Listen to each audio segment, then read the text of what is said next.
Johnson, and this is focused on Liberia. Hit it! From Cape Mount to Cape Palmas, Mount Nimba to Atlantic Ocean, Obomi Hills to Boakai, to educate, elevate, and promote. Yeah,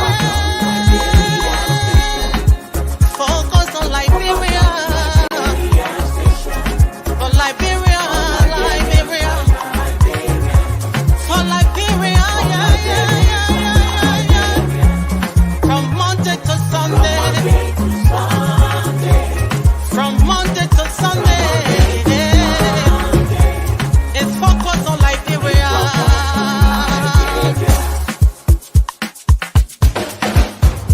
Talk about home affairs. Hey. In diaspora. Current affairs. Reliable information. History. Talking about culture. Politics. Education. Entertainment. Business. Sports. Advertisement. Articulation. Focus on Liberia. Focus on Liberia. Focus on Liberia. From Monday to Sunday. Focus on. Hello there in Focus on Liberia land.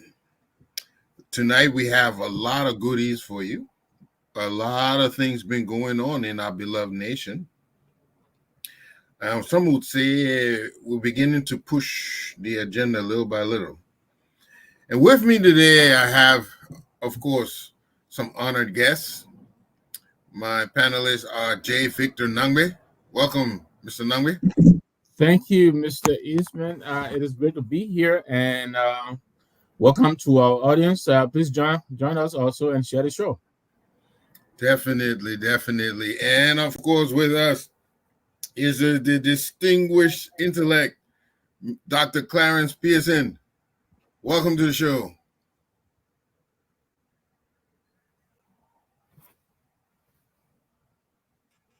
Yeah, thank you, Mr. Eastman.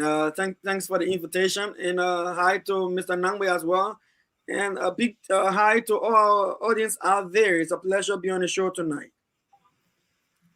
Fantastic. And also joining us tonight, we'll have some others. As they come, we'll introduce them. But we have a laundry list of things to go through. First being President Boakai finally replaces the LDEA leadership. As you remember, if it was sometime back in May, there was some brouhaha between the. Oh, let me welcome Mr. Dugley. Are you ready? Hello, Mr. Dugley. Still loading. He's still loading. Okay. We will note that in May this year. Bonjour tout le monde. Bonjour, bonsoir. We're happy to have you. You're kind of breaking out there. I can't hear you. You may have to go in and out again. Hello, Mr. Nangwe. Hello, Mr. Pearson. Hi, Mr. Duklin. It's a pleasure having you, Dr. Duklin. Welcome, Mr. Dukley. Is it still breaking up for you, Mr. Dugley? Yeah, he's frozen again. Is it still breaking up for you? Yeah, he may have to leave and come back. I think that's what's going to be the case. All right. So like I was saying, earlier this year, the LDA had some ruckus going on amongst the top executives of that organization. And the president saw in his infinite wisdom to temporarily relieve them of their posts by suspending them. Mr. Duca, are you with us now? Yes, I am. How you guys Okay, doing? very Hi, good. Victor. Hi, Mr. Dr. Pearson. How are you?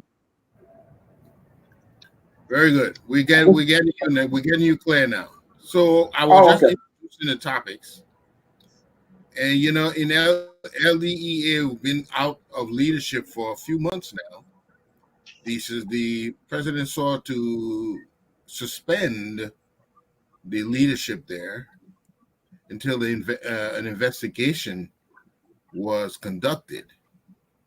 And today we got whiff that he has finally replaced them permanently. We also saw the president taking further action by suspending the leadership of the LRRRC amid corruption allegations. And there too, he has made some new appointments. Thirdly, we noticed that the president, Boakai, launched a performance management and compliance system to drive transparency, accountability, and good governance in Liberia. We'll discuss the merits of that and what we hope to see there. And also, Nowai, aka Boakai Baby, cries for accountability in the government.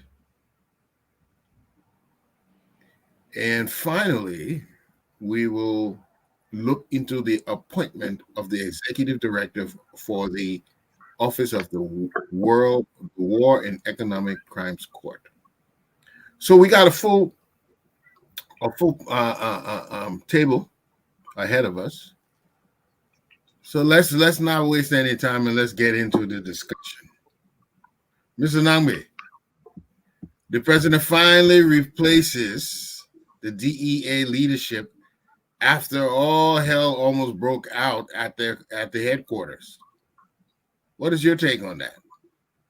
Well, I mean, I congratulate the president on finally pulling the trigger. Um, I think this post, filling the leadership at the LDEA was long overdue. Mhm. I mean, I was getting ready for the show. I just couldn't. I was trying to, dive a little bit into the number of souls that we lose in Liberia on a daily basis due to drug overdose or whatever. I couldn't, but I'm sure there are some numbers out there that will inform us. I appreciate the fact that we finally have a nominee, but I'm really kind of I'm confused as to why it takes so long. I mean, this is a rescue team that is here to address emergencies and took the president almost 5 months. 5 months to make that decision. And I dare say, I think the president his hand was forced by Christopher Peters resigning from the LDEA, which finally had to compel the president to make a move. So, like I said, I'm grateful, thankful that the post has been filled. Hopefully, this will bring the needed speed that is required to administer this agency, because we know a lot of our young people are falling victims to this prevalence of drugs in Liberia.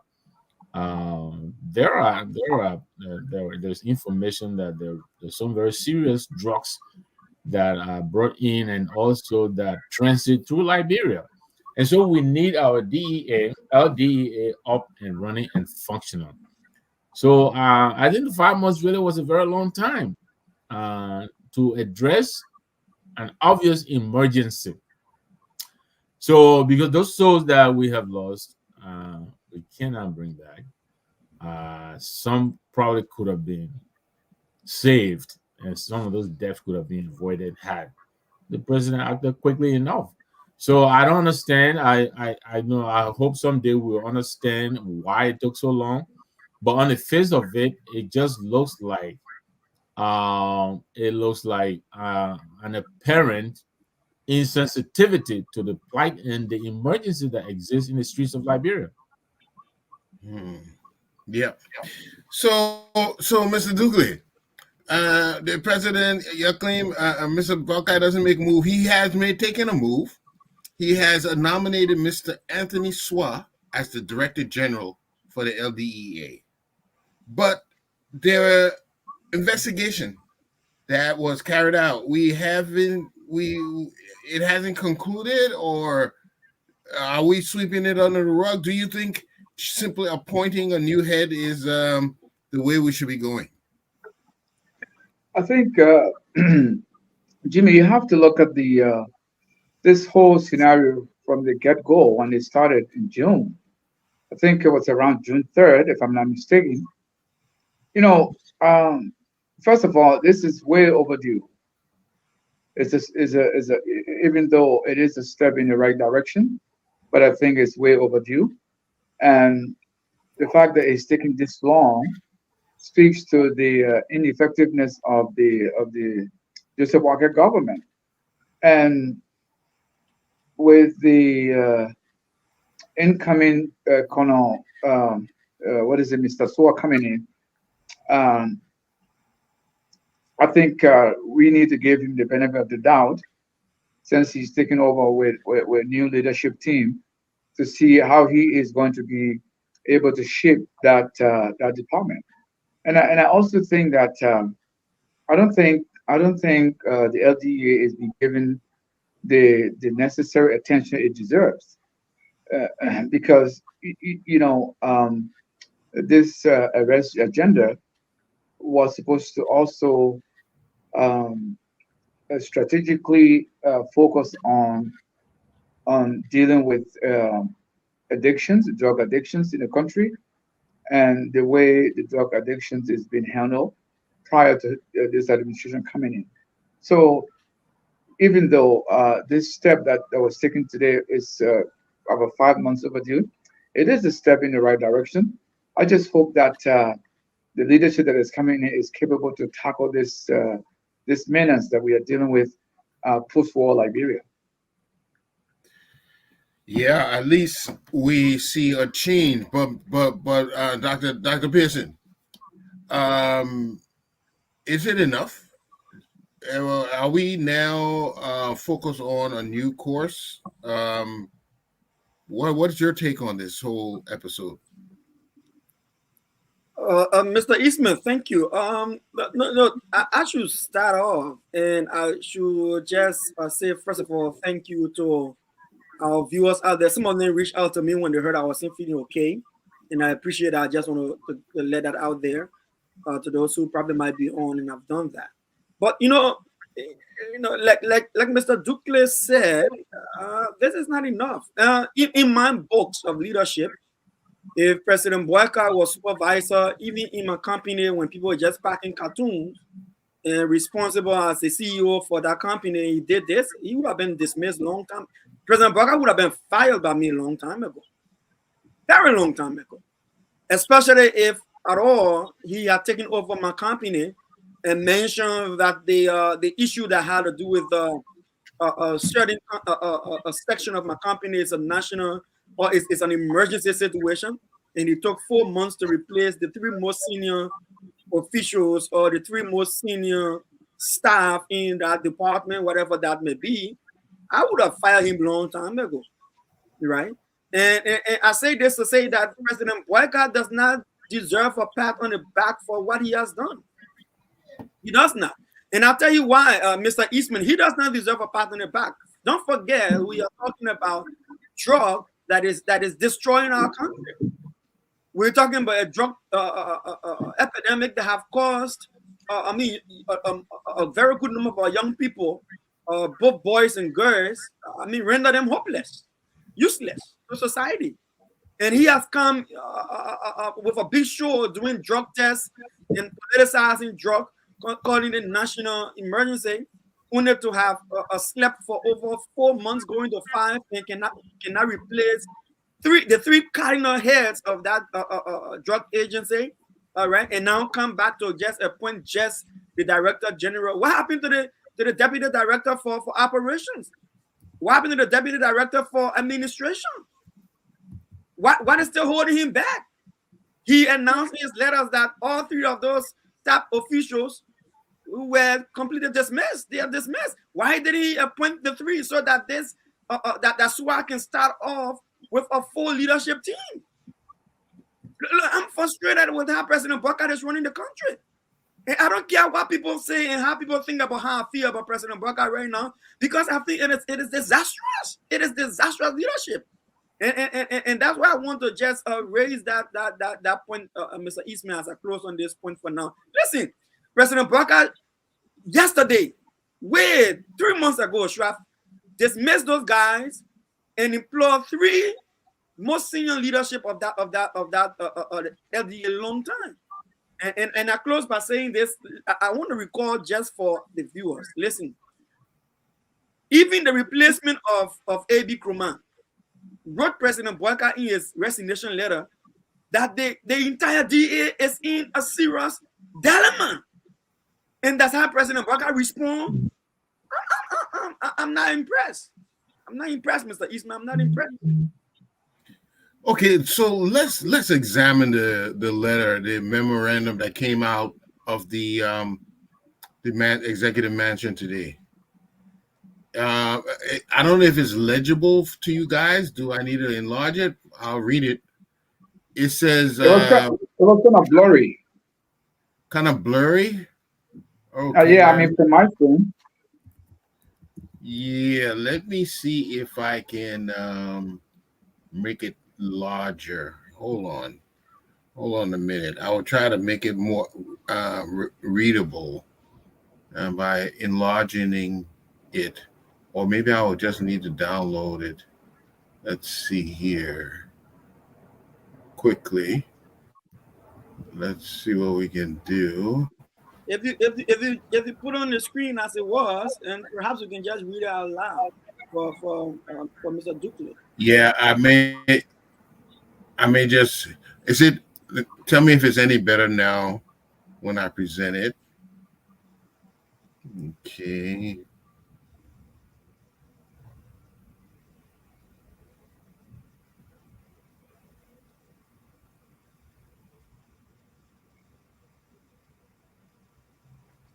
It's still much of the same, huh? I will make it bigger. It's not really making it big. Yeah, but let me just read it. It's a little better okay now. Yeah. Okay. So for immediate release, President Boakai nominates Director General for the Liberia Drug and Enforcement Agency, the LDEA. Friday, November 1st, 2024. Executive Mansion, Monrovia. President Joseph Numa Boakai, Sr., has nominated Mr. Anthony Soar as the Director General of the Liberia Drug Enforcement Agency, LDEA. This appointment is subject to confirmation by the Liberian Senate. In a related development, Boakai has officially relieved Colonel Abraham Krumah, Mr. Hassan Fadiga, and Mr. Biokai of their respective positions as Director General, Deputy Director General for Operations, and Deputy Director General for Administration of the LDEA. This decision follows the report submitted by the Ministry of Justice of an investigation conducted on the events that transpired at the LDEA headquarters on June 3rd, 2024. President Boakai reiterated that acts of disorder and chaos that took place at the headquarters of the LDEA were unacceptable. He emphasized that such actions jeopardize the public peace and weaken the government's efforts in combating illicit drugs. In light of these developments, President Boakai is calling on all appointed officials within the government to adhere to the highest standards of diligence, commitment, integrity, and professionalism, and loyalty in their service to the nation. There you have it. So I want to ask you, I want to push back on you a little bit, Mr. Dr. Pearson. You said he should have done this earlier, according to you, but shouldn't he have waited for the investigation to conclude? Mr. Eastman, let me tell you this in our audience who may not be privy to this information. The report of the LDEA has been on the president's desk for more than 2 months. The report from the LDEA has been on the president's desk for more than 2 months. The president dragged his feet in taking a decision because he's trying to satisfy the alliance. Don't forget that LDEA was occupied by alliance group from ARCO. So, and the Fatiga brothers and the AB Croman, these are all guys who hold some relevant information, and they are very disgruntled guys.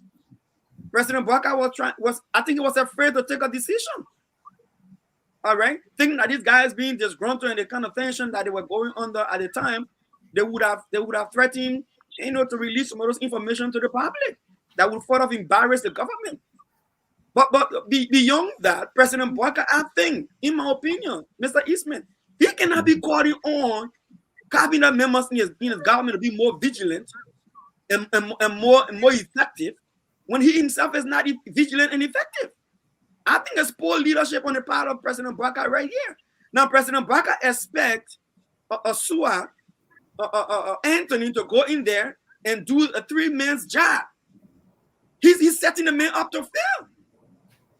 The LDEA, based upon the resignation of our ROC, said clearly, LDEA is underfunded, LDEA is understaffed, LDEA has limited logistics, LDEA has a major technical support problem. Why would he be sending Anthony in there and not giving Anthony his principal deputy director for operations, principal deputy director for administration? Anywhere in the world you go, Mr. Eastman, they tell you that good leadership based on teamwork. Good leadership is based on teamwork. So who is this guy going to work with? Who's going to make this guy's job doable under the circumstances? Look, President Boakai is joking, and I'm not sure who's advising him. Okay. Dr. Dugley, there may be a lot of substance to what Dr. Pearson is saying, because the temporary appointee who was there as officer in charge highlighted many of the things Dr. Pearson just pointed out, that there was not enough support resources to man the agency, and so he resigned from the position. And here we are now, a new appointee, but he lacks his chief officers to carry out the duty, in light of the fact that the outgoing officer said that there were lack of resources in the institution. What do you make of it? Well, I think I concur with Dr. Pearson 100%. I think he's been set up to fail. And the description he just gave, Dr. Pearson, is the same right across the board. The Liberia National Police and all the other security apparatus in the country are all ill-equipped, and they do not have the basic necessities they need to carry out their duties. And as we all know, that a segment or a sector of the security apparatus is now being used to funnel so much money as a cover-up to steal the Liberian people money. And this is not a secret. We all know. We've seen it. We've heard it. And so it's an understatement to say that they are underfunded. And I think the officer in charge was an honorable man, because he did not want to be tainted in an environment where he's underfunded, he's under equipped, and so it just speaks to the fact that the president was beholden to so many interests prior to the election, and he had to answer to those interests. And so the appointments at the LDEA was a result of some of those interests that was being held by. So now that that's out of the way, I think it is now time to exercise the power and the kind of leadership that department deserves. But it's not going to be effective until such time that we see the agents of that department and the functionary of that department are properly equipped to carry on their job. So, like I was saying, this is not only LDA, even the Liberian National Police, they are underfunded. They are under-equipped. They are not properly equipped. Quickly, you mentioned that there is an agency that is being financed under some cloud of doubt. You mentioned here just now. Yes, they're not the NSA. We know we hear about the funding that went to NSA and the justification, and even in the budgetary the budgetary allotment that was made for NSA, it was just something that would drive anybody crazy. And we know why that is like that, because they gave themselves the reason of now to explain to the Liberian people as to why such an amount would be allocated to NSA and not other agencies, to talk about covert operations and all kinds of nonsense. And we've seen that. But again, like I said, it's just another vehicle through which they carry on their corruption scheme. And this is no secret, Jimmy. I mean, we all know that. Excellent. Mr. Nangbe, it's been laid out in front of you that, look, you give one agency millions, and we don't know what they're doing, but you fight for drugs. The agency that's supposed to fight drugs and addiction in the country is malfunded. I mean, what are we doing here? Yeah. I mean, what does it say about our priorities? What does it say about where the LDEA is on the totem pole? Look, it took the president forever. First of all, look, when these gentlemen began feuding at the agency, it took the president a little bit of time to calm the situation down and bring these people in and eventually suspend them. Now, after the suspension, of course, 5 months before an appointment is being made. Now, in the interim, the officer in charge tendered in his resignation, and he left a note pleading with the government. He lamented the poor staffing at the agency, poor training at the agency, low salaries. So if all of these things are absent, and it is also taking the president such a long time for the emergency that exists in the streets of Liberia to claim his attention, I mean, what else do we need to see or hear to kind of draw our conclusions that in the pecking order of things, the LDEA is probably way down, at the bottom of but according to the agenda, there is the fight against drugs. Absolutely, and this is what baffles a number of us. Drugs are, the fight against drugs is being proclaimed as one of the emergencies all the way up there. I mean, we all remember this president going to be tested for drugs as a symbolic gesture of his declaring his fight against drugs.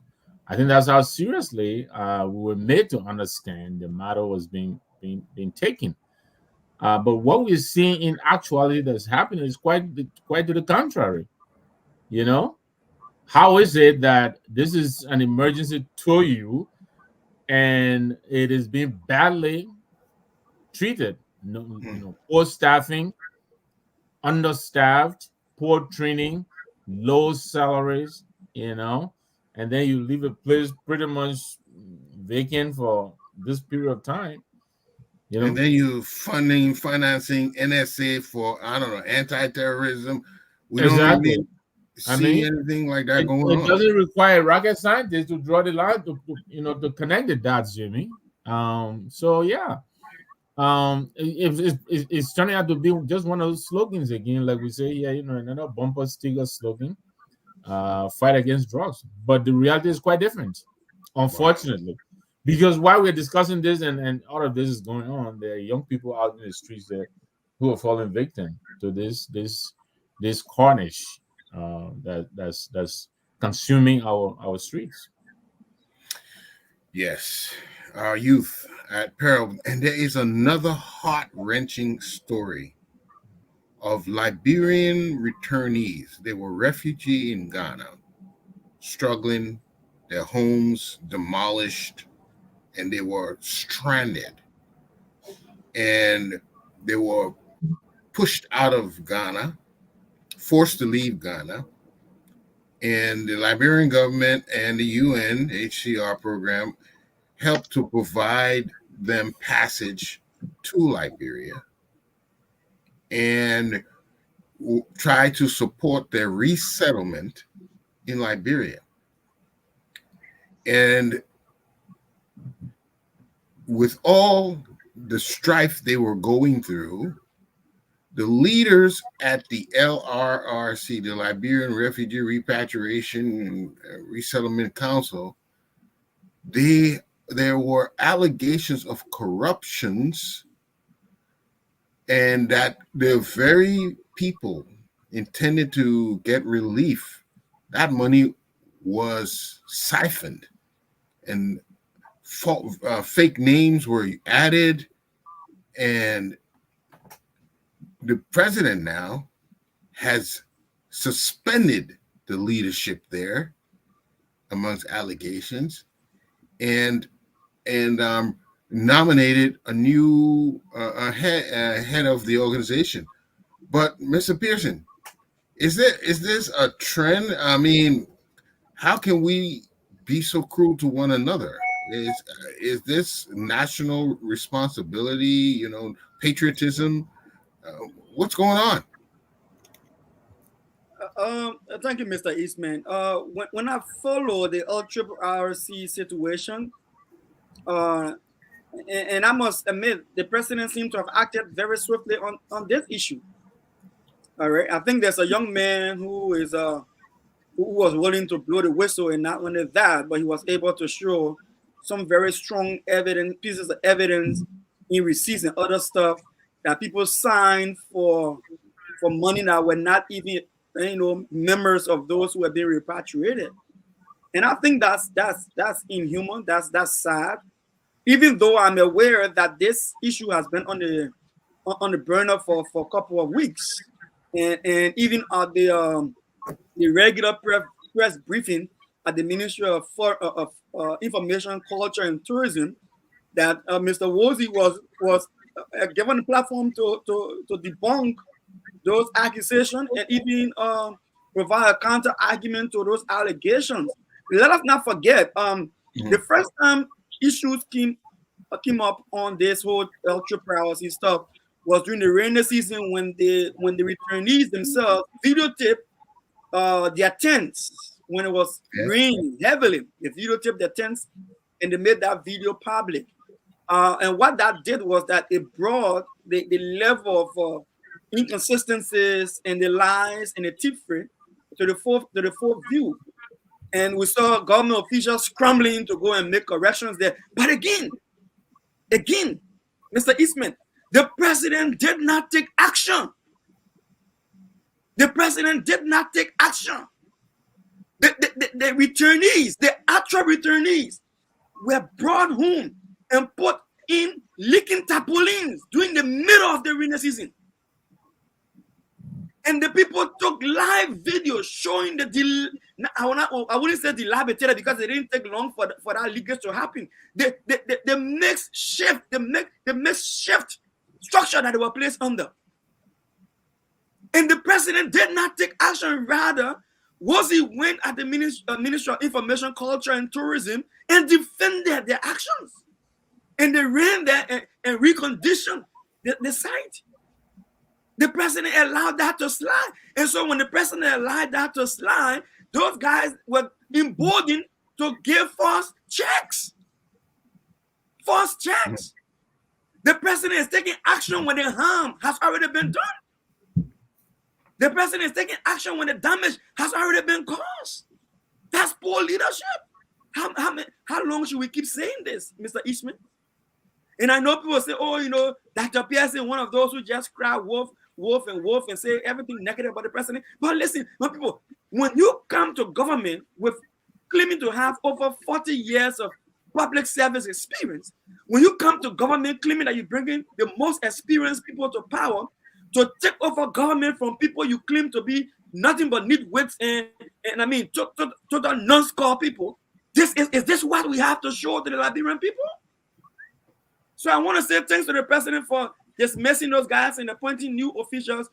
Congratulations to Paul Cooper, and I hope he does his job better. But I'm not impressed, Mr. Eastman.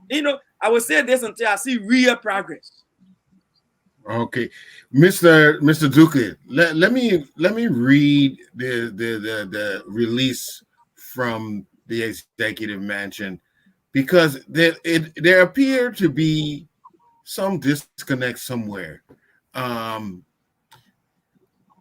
Okay, for immediate release, President Boakai appoints LRRRC interim leadership Friday, November 1st, 2024. Executive Mansion, Monrovia. President Joseph Yuma Boakai has appointed Mr. Jackson J. Pay as officer in charge and Mr. Joseph Boy Cooper as interim deputy director of operations of the Liberian Refugee Repatriation and Resettlement Commission, LRRRC, effective immediately. The newly appointed interim leadership is entrusted with managing the operations of the Liberian Refugees, Repatriation, and the Resettlement Commission during this transitional period. Their mandate includes ensuring the institution's stability and functionality, addressing the needs of refugees and repatriated individuals, and maintaining the Commission's critical services to the public. Additionally, the interim leadership is expected to work closely with the Liberian Anti-Corruption Commission to support its investigation in recent administrative matters.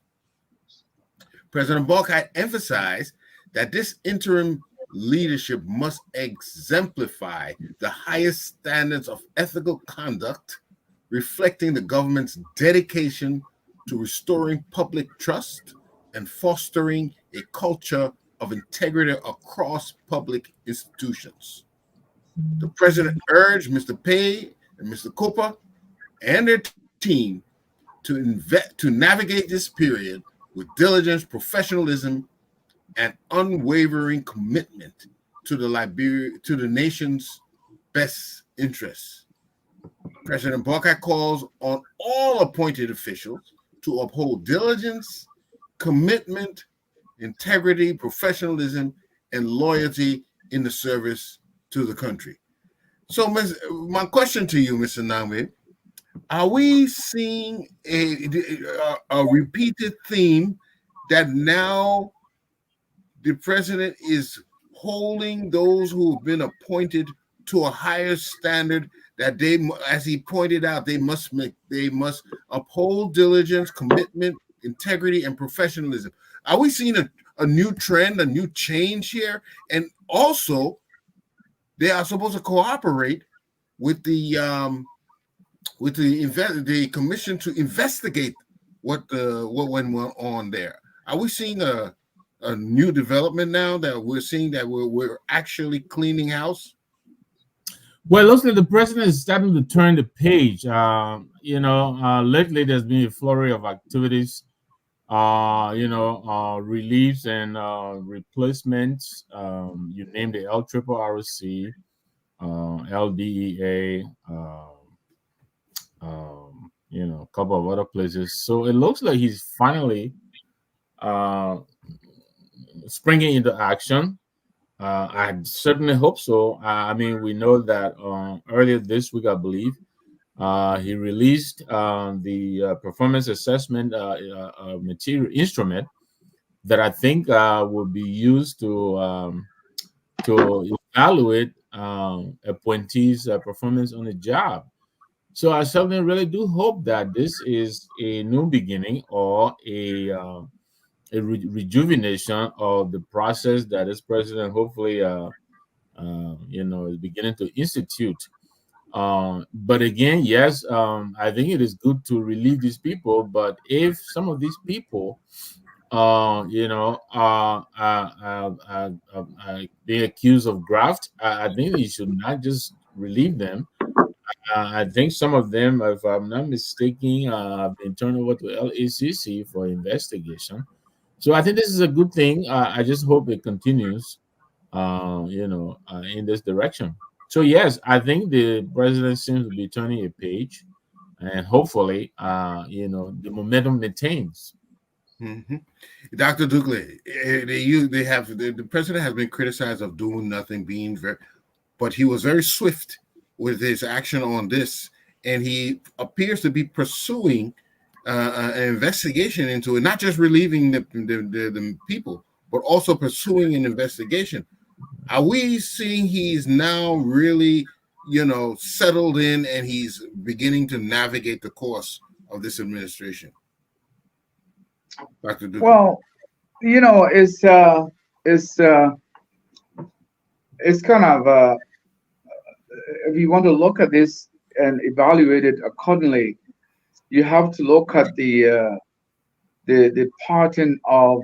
And by the way, these people were only suspended without pay; they haven't been relieved from their positions, pending the outcome of the investigation by LACC. So now, Jimmy, you have to look at this from a broader spectrum of the way these things have worked in the past to date, going way back from Ellen Johnson Sirleaf days. You see, these particularly this LRRRC scandal is one of the few scandals where there were the allegations were made by a whistleblower who presented solid evidence that the management and the accused could not rebuttal. And this gentleman went, he did it in a very public manner. He went on Spoon, I think it was Spoon, I believe, and he also went on Facebook, where he made this bombshell allegations. And Mr. What's his name again? Mr. Wozy, is that what he's called? Yeah. And they could not rebuttal any of the allegations. But again, Jimmy, you have to look at this going back from Ellen Johnson Sirleaf days, coming up to George Weah, and now. You see, there has not been deterrent.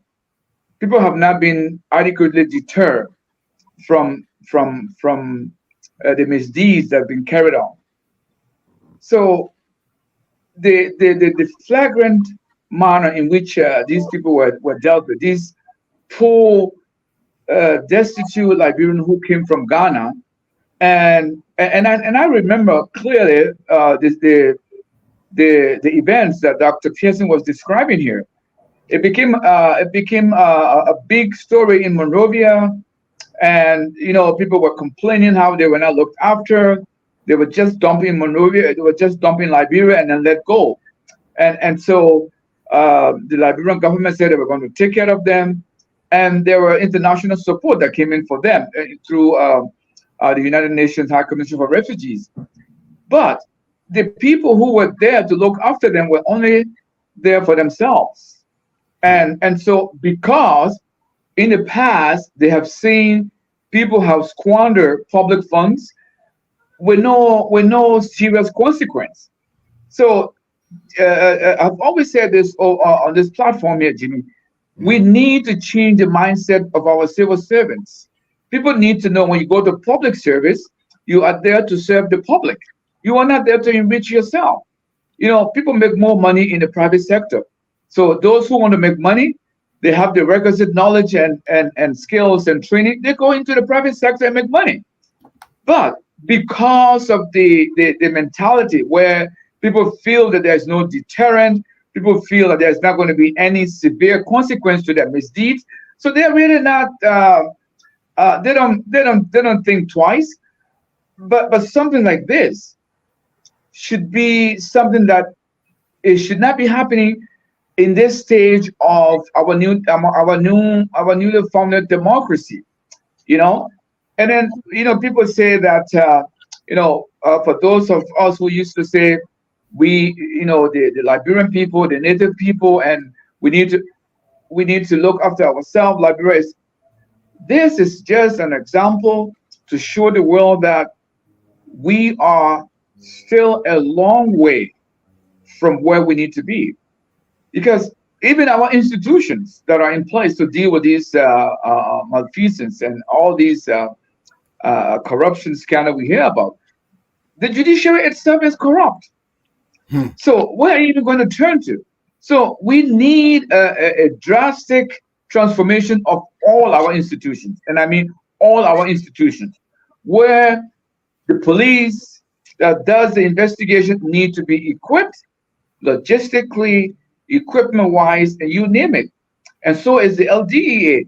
And all these agencies are tangible and they are needed in our society, especially now that we have seen the way the drug has just taken over our young people who are destitute, who have no recourse but go into all these things.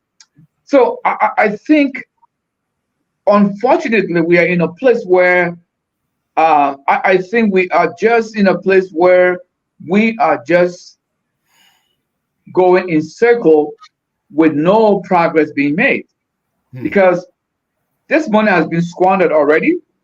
Are they going to restitute the money? I don't know. But in the end, I don't see nothing tangible coming out of it. So, and no one is afraid of doing anything. Look, people are here in this part of the world. They are not corrupt because they are decent people or they don't know. You see, if you work in an institution, let's say if you are a police officer or you're an executive director, you have a huge pension when you retire. But if you are caught into any criminal activity or any crime whatsoever and you are found guilty, you lose all of that. So sometimes it's not entirely because they want to be decent, but the consequence, the outcome of doing something that is going to affect your pension becomes a reason for you to follow the rules according to the way you should. But people are underpaid, under-equipped, under-resourced. I mean, you are doing your job in difficult situations, difficult environments. So really, there's no incentive. People are not being incentivized to be diligent in their work. So these guys, when they get these positions, this appointment, they see it as their opportunity to get rich. And so I mean, not what's going to happen. Probably nothing's going to happen. And I have no faith in all these commission being set up to look into all these allegations, because I mean, the guy who made the whistleblower, he was so I mean, the thing that he put out checks, checks that no one could deny they were not real. Yep. Yeah, a lot of evidence to corroborate his accusations. Jimmy, I mean, it was just so evident that this thing, all what he was saying is true, because nobody could come up and refute them. Just quickly tag on before Dr. Pearson come in. The swiftness with which the president addressed the LRRRC situation, one wonders why hasn't that same swiftness been demonstrated in other places? The famous LTEA case is still lingering, right? Mm-hmm. The yellow machines, 85, whatever the millions, whatever it was. I understand the vice president was able to cut that down by over $30 million. No investigation. What happened? Because when these things happen, some of us are reminded of G. Alvin Jones, who famously brought, two lowly employees down in front of the Ministry of Finance and publicly whipped them for, Yep. yeah, Yeah. for pennies on whatever. When the big things were happening upstairs in the Ministry of Finance. So yeah, it is good to make an example, but I hope this is not one of those cases Hmm. where the big guys, we call them corruption, and then the little guys we call them, we call their act, thievery or whatever it is. I mean, I appreciate the president acting, but I'm hoping he's going to act on all levels. Is what I'm trying to say. So, Dr. Thiessen, where we're going now is a good segue into this third element. The president has launched a performance management and compliance system to drive transparency, accountability, and good governance in Liberia. So, is this another mechanism that the president is putting in place to ensure that his lieutenants and everyone else start, being accountable for their actions? Is he bringing them now to for punitive action if they should do wrong? Thank you, Mr. Eastman. I have not seen that tool, whatever project management tool that is. I have not seen it. I haven't seen what they call the performance management and compliance system to drive transparency, accountability, and good governance. I have not seen it, so I have a limited mind to what that may be. But I can speak to the issue from experience that when we did launch the poverty reduction strategy, I was in Liberia, and then it transitioned to what they call a Liberia Rising, whatever they call it. There were this tracking mechanism. I would not say tracking mechanism because it was very rudimentary. But some Excel spreadsheet or whatever we designed across ministries and agencies to track towards the indicators that were put in that was derived from the poverty reduction strategy to be able to satisfy our donor funding to Liberia. Meaning, if the people gave us the money, but then the Liberia national budget was heavily funded by the World Bank and IMF and donor money. So you had to justify how the money was being spent on the indicators that is funded. But as I bring this up to just say, for people to even follow that spreadsheet, that was a problem. Let me tell you what I saw across Liberia at the time. You give people any major tool, whether it's an Excel spreadsheet or maybe it's a project management tool, you put it before any minister or director or commissioner. The first thing they didn't plenty work here. They don't give people a hard time. So they throw it off, they pass it off to people of lesser expertise and expect them to do that job for them. While they hang up in clubs and hang up in restaurants and have fun.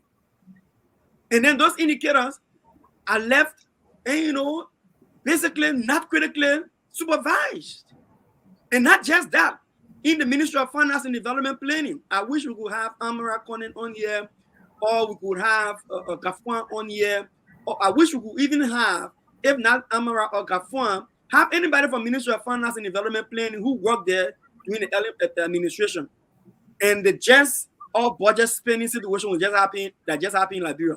They do have a tracking tool, but people barely follow those tracking tools. And those tracking tools have not really made significant change to the corrupt practices in the country.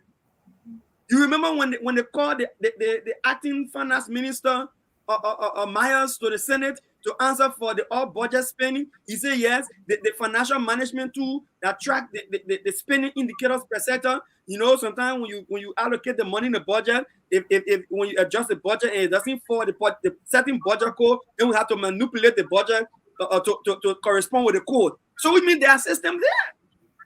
But how well do we follow those systems? So if they were arguing that they have to shift the budget, that they said they shifted the budget so as to adjust budgetary allotment to the codes that the system have, the tracking mechanism has, then why they did off budget spending?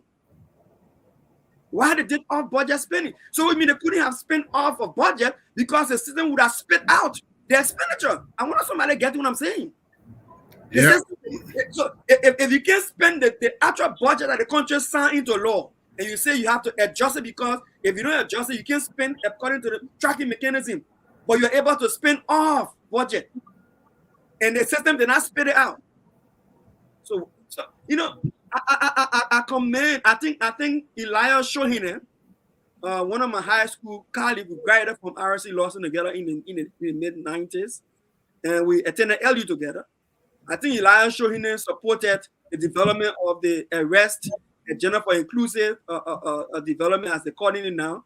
And I believe probably this tracking mechanism is part of the developmental tool of the arrest agenda, so that they can track the indicators that are going to be placed in the arrest agenda, so that you can match if these ministries and agencies are going to be responsible for these indicators from the arrest agenda. Then they're gonna put those indicators in this tool, and every quarter or every other time, the ministry or agency that those indicators were given will have to see if they can say we're gonna do this, check across and see if we met those indicators. I think that's what it's about. But for efficiency and accountability and other things, I wait to see how they're gonna make this practical. That's my concern. But I think it's a good. So Dr. Dukley, Dr. Pearson's argument is that it's not that we haven't had tools, and effectively this is another tool they're about to introduce, but it's not being executed. It's not being carried out. You think this time that the president is going to ensure that the people follow the guidelines and implement the tools as it should be? I'm afraid no, Jimmy. By the way, this is not a new idea. And just like Dr. Pearson was talking about it during the Ellen Johnson era, when they talk about the poverty reduction policy that they introduced, and the metrics they needed to put in place to evaluate the outcome of these policies, the poverty reduction policies that they embarked on. But you see, Jimmy, this is something that's supposed to be within what we refer to as, good practices, like better practices where civil servants are hired based on certain criteria that they must meet in terms of qualifications, and how do you track that? And I'll give you an example. In my province where I live here, if you get hired by any province, which will be the equivalent of the states in where you are in the United States, the process from when you are hired to the very first day of your work, it takes between 2 to 3 months. Mm-hmm. And in those 2 to 3 months, what you do is you get familiarized with everything the provincial government does, or what you would call the state government. So the province makes sure that this employee is well equipped, is well abreast as to how his or her department works in terms of policy, in terms of management, in terms of the union. All those things, they will make sure that all of those things are in place before you start work, so that when you start work, there's going to be no mistake. There's going to be no excuse that I wasn't properly prepared to do this job. Now, it's something similar that the civil service agency is trying to embark on. I don't know if you heard about the center of is it training or something they were talking about with the civil service.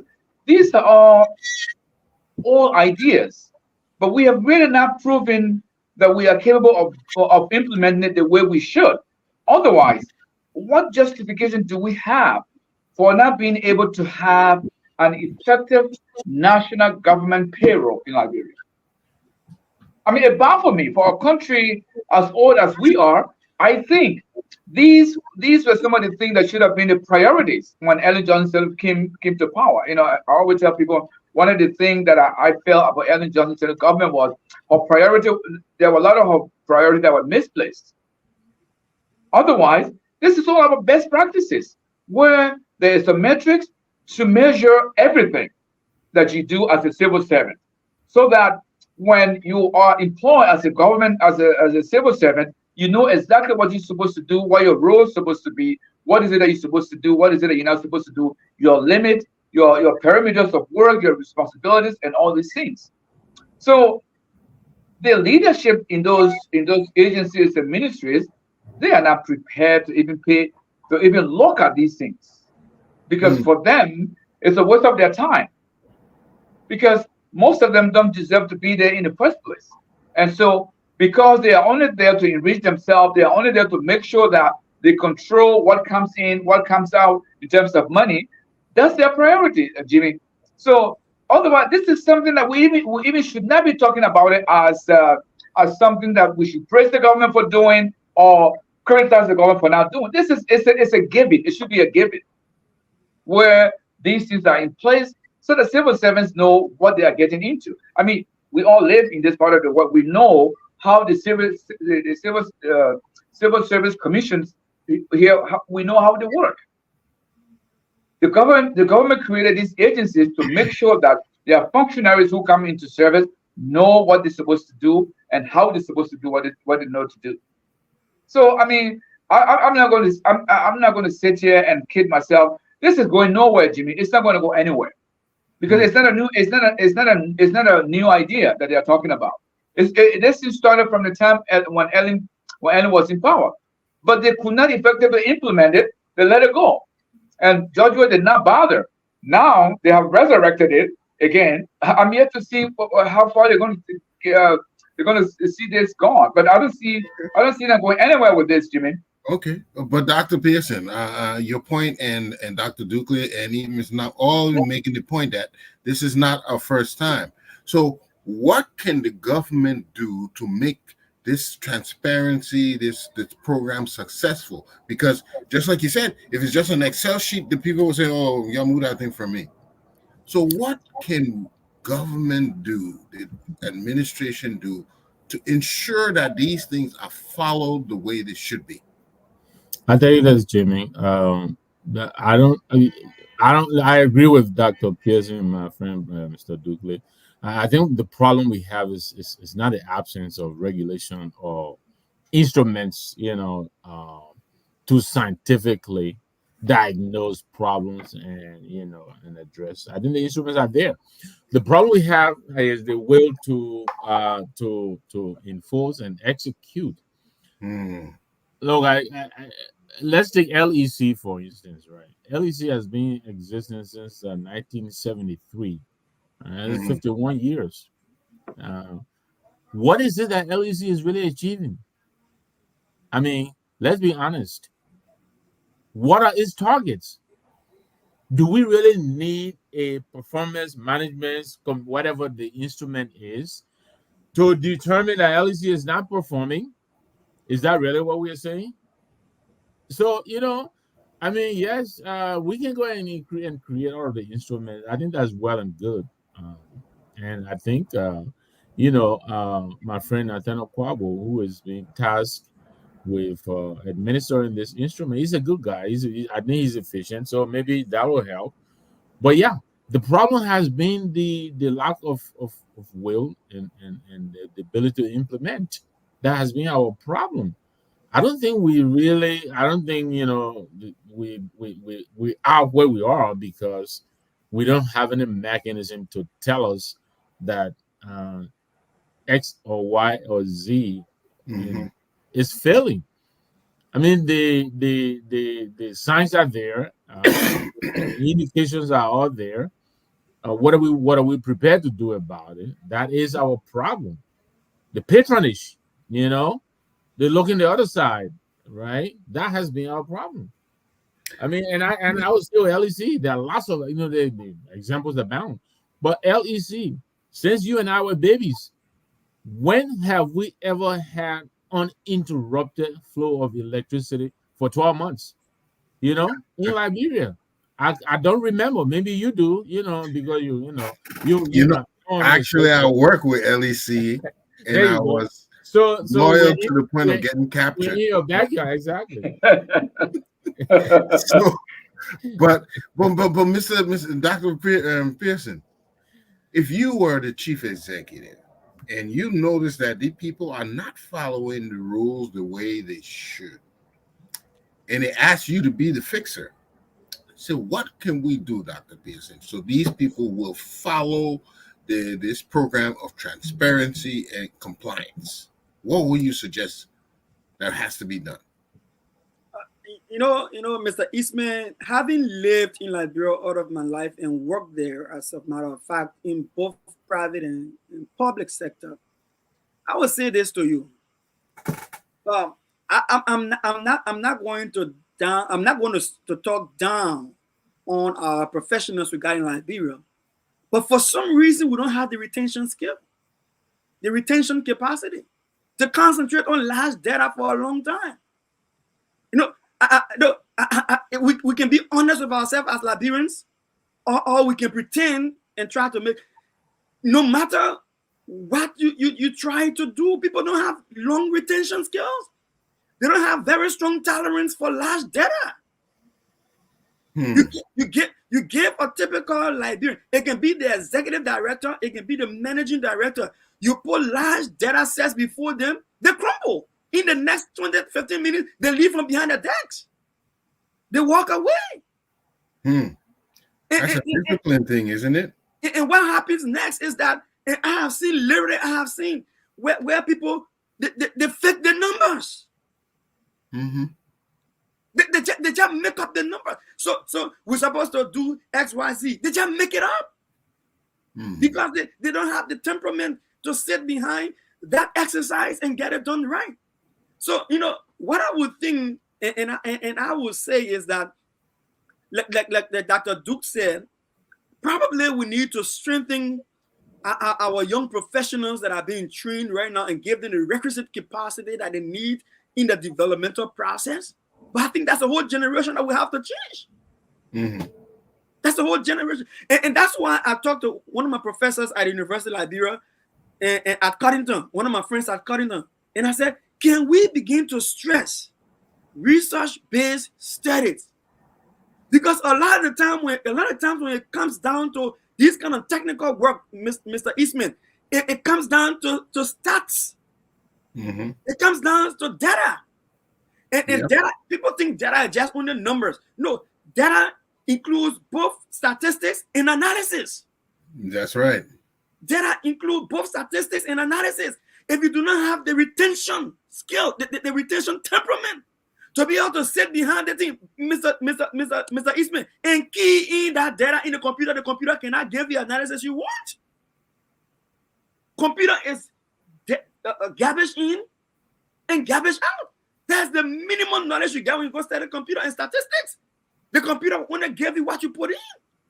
I know now we have more options where you can scan. A lot of our system now, you can scan PDF, you can scan Word document, and it convert it to Excel information for data use purpose and whatever. We can cross utilize different data sets and tool of data too. But at the end of the day, someone needs to sit down. Okay, I'll close by saying this. Somebody will say I'm just ranting, but I'll close by saying this. Listen, I ran before, and I have a local NGO in Liberia. Mr. Eastman, this is what I did. I had a retention capacity. I had the temperament to sit and handle large data. You know what I did? I put a couple of young people around me. and I helped them develop the same capacity. And then I left the work with them and moved on to work for something different. Today, that NGO is still there, and those young people that we trained and left there, today they are carrying on that work. We need to scout for the bright minds in our different universities and strengthen that research capacity. Whether we start it through internship or whatever the case is, we should groom them as a ministry. That our data analyst responsible only to function on this kind of a tool, and let them grow into that. If it means don't pay the tuition for just free and let them go to free school, but that free tuition they're getting is because they're going to serve their country while they're in school and learn on the job. But no, people want to carry the partisans. People want to carry the family members to ministries and agencies. People get into ministries and agencies. They see somebody who working on this, who working in this platform, this performance management tool for 5 years. But they want election today. They will get rid of that person and bring a novice in there because the novice is a relative of theirs or is a partisan of theirs. And completely kill the entire the productivity of that department. That's what we're dealing with here. Wonderful. So to conclude, Mr. Dugley, Dr. Dugley, capacity. Are we focused on capacity building? Because a lot of what Dr. Pearson was alluding to, we are not building capacity of our, professional and staffers and the support staff as well. We're not building them up. How do we expect them to do any better with these? No matter what tool you bring, you have to build their capacity. No, Jimmy, this is not, in my opinion, this is not a rocket science. If you have an employment act, a national employment act, legislated by our legislature, Mm-hmm. where the parameters, the framework of employment in the government sector is laid out. And this act would include promotions, incentives, and all the things you just talked about as part of that framework instituted by this employment act, by the National Employment Act, so that there is a standard in the national government. So when you work, it does not matter what department you work at, that standard will be upheld. Right. And you were talking about capacity building. Well, capacity building will all be part of that scheme that will come in the act, where there will be parameters set, lay out clearly. These are the requirements. If you work at any particular department and you have attained certain certain standard, you should be entitled to XYZ. And whether that be training overseas or abroad, whatever you want to call it.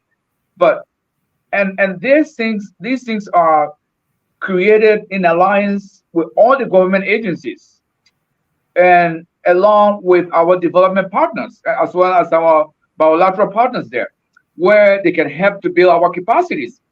I know very well that in the past, Egypt was one of the partners of Liberia in many areas, where there were Liberians, agriculturalists used to go to Egypt, Liberian broadcasters used to go there, and many other countries and many other places. I remember that. Yeah. Yeah. So these things are all they should be part of what we have in our National Employment Act, where people are incentivized to be the best they can be. Because we know that when you're at your best, you're going to be rewarded, then you will try to do your best. When you look at the outlook of your employment, you see progress, you see opportunity. Then those opportunities and progress become what motivates you to do your best. Like I was just telling you now, I know certain Liberian Broadcasting Corporation, however they used to call themselves, employees that always used to look forward to going to Egypt for that training. And there were other places where people used to go to China and Germany. So people are always trying to meet that metrics that is required before they meet the standard to go to those training, to those capacity building. So as for the capacity building, I think we have enough relationship, international relationship that can help us to build our capacity. But we ourselves, we need to have the framework in place where we start from building the employee as to get into the civil service in our national governments. You know, so the legislature can lay out all those parameters, all the requisite training that an employee can expect to have. I mean, like I said, this is not a rocket science. This is something that we should be. It should be behind us by years, you know. And again, with a country that we are now and haven't gone through what we went through, these were some of the things that we needed to lay down from the get go, so that the succeeding government will build on it, Mhm. you know. But unfortunately, we missed the opportunity, you know, and that's where we are now. What we are talking about now is about 20 years overdue. You know, I mean, I expect countries like South Sudan to be talking about something like this because they are relatively newer country on the continent. You know, so and again, I don't think is the lack of the manpower or the lack of the technical know-how. It's just that we have not made it a priority where the civil service can be revamped to make them a lot more efficient and effective. I'm glad you touched on priority because there was a there was a testimony the other day. If y'all can recall, this woman was in the news a little long ago. Her name Ma Nowai, saying that Boakai baby. I think she was making reference to people saying that look, this man is experienced. He's been doing it long. He's not a baby. He knows what he's doing.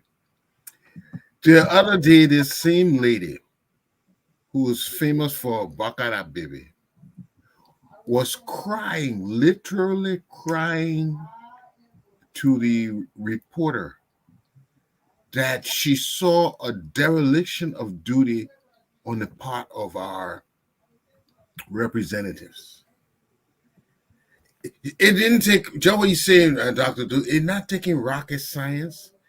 This lady, probably a market woman, self-supporting, can see the dereliction of duty, the lack of commitment, the lack of patriotism on the part of our representatives.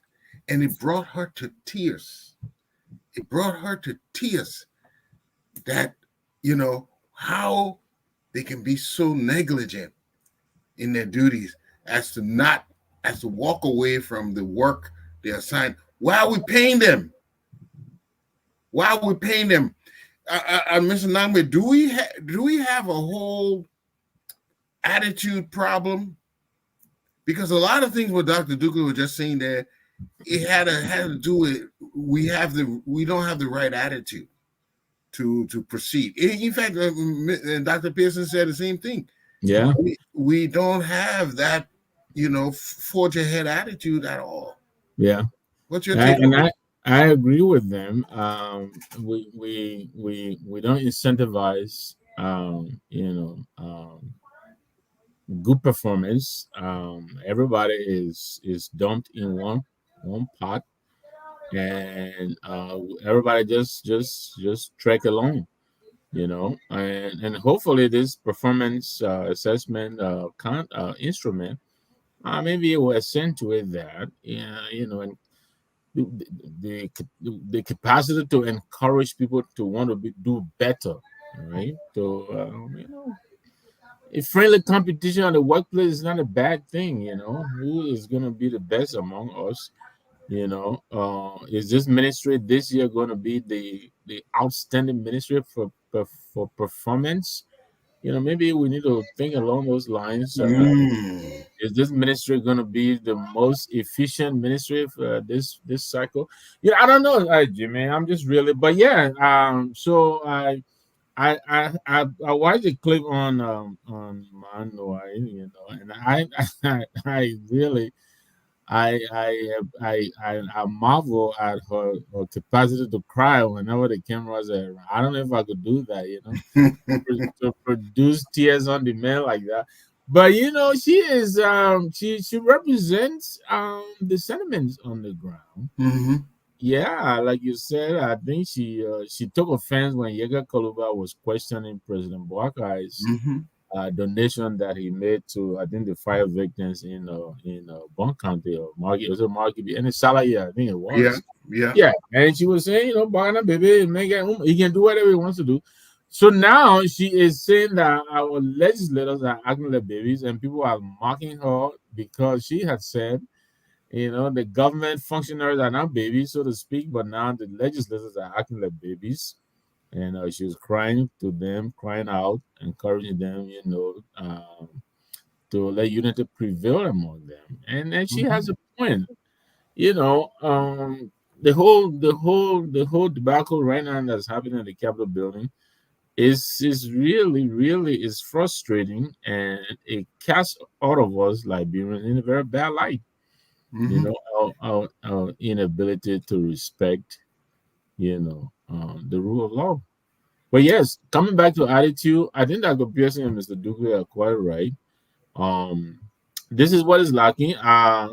Like we were saying earlier, you know, even if the instruments are present, we have to, even when the data is churning out to us, we must have the capacity to disaggregate the data into actionable points of reference. You know, what is this telling us? Can we crunch it so that it makes sense to us? I don't think we pay that much attention. I wouldn't go as far as to say we don't have the people. I think we have the people. We just refuse to pay attention to, these things. Why do you think we Liberians like to go and sit at Zinsha and drink beer and leave, well put together, sitting spot or whatever? Because we don't like to work in the system. Anything that forces us into an organized fashion is anathema to our way of life. Mm-hmm. We are born, yes, we will do the best we can to avoid. We don't want to work in a system, a straight jacket. We'll do everything possible to lead a disorganized, happy go lucky kind of life. That's us. That's us Liberians. But yeah, they're right. There are a lot of time people will go to these conventions and they come out with these resolutions, and what do they mean? What do the resolution? What do these retreats? We know we, so many governments before this government have gone to several retreats, as this government has also done. All of the branches of government, I'm not sure about the judiciary, but I know the executive has gone to retreat more than once. The legislature has gone to retreat more than once. What do they do there? What is it that what are they doing? What did they come up with? The first one was a presentation of the 85 or 285 pieces of yellow machine. That was a highlight. I don't know.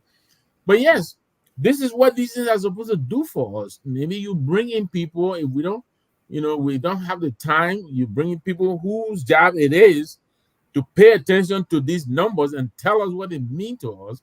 They talk to us at these retreats.